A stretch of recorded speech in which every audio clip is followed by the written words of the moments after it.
Race day 1 of the Student Yachting World Cup and a grey day greeted teams in Pornic this morning, with fog replacing the overnight rain. A chilly morning as the sailors prepared their J80s for racing, hoisting sails to get them dry. A full day of racing was scheduled, with 3 windward-leeward races and 1 long coastal race of 13.5 nautical miles, taking the teams out into the Bay of Biscay scheduled. After yesterday's practice race and boat familiarization, today was the day to see some of the world's top university sailors put their sailing skills and teamwork to the test.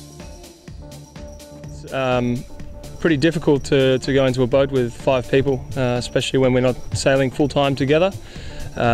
We did some practice in the lead up to this over the last 2 or 3 months, and the main things we were working on were trying to increase the communication, make it concise and effective in the boat, and just get our crew work very together. The start of race 1 saw teams pushing forward on the line, with Ireland over and having to restart to stay in the race and avoid a penalty score. The fleet tacked soon after the start and headed to the right side of the course, where the wind pressure was greater. Switzerland's team, representing the Ecole Polytechnique Fédérale de Lausanne, came out on top, with France's Kedge Business School in second. Already by the first mark, the Swiss team had established a 7-minute margin over the last boat. The Swiss and French teams certainly set the pace, and from their form, agility on the boat and teamwork are certain to be amongst the main contenders. Onto the second upwind, the leading boats opted to head up the middle of the course, with Switzerland tacking in front of the French to cover them and forcing the French to tack off and head to the left.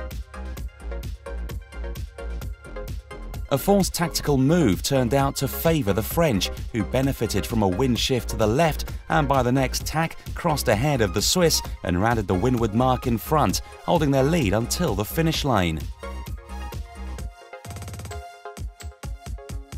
Consistency is crucial in sailing, but no such balanced scores for the Swiss and French, who punched forward too early in race 2 and each received penalty points for being over the start.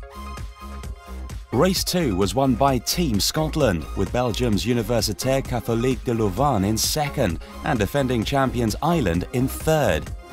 All change in race 3 as the early leaders were back on form. France claimed the win and the Swiss in fourth, with the Irish second and Team USA in third.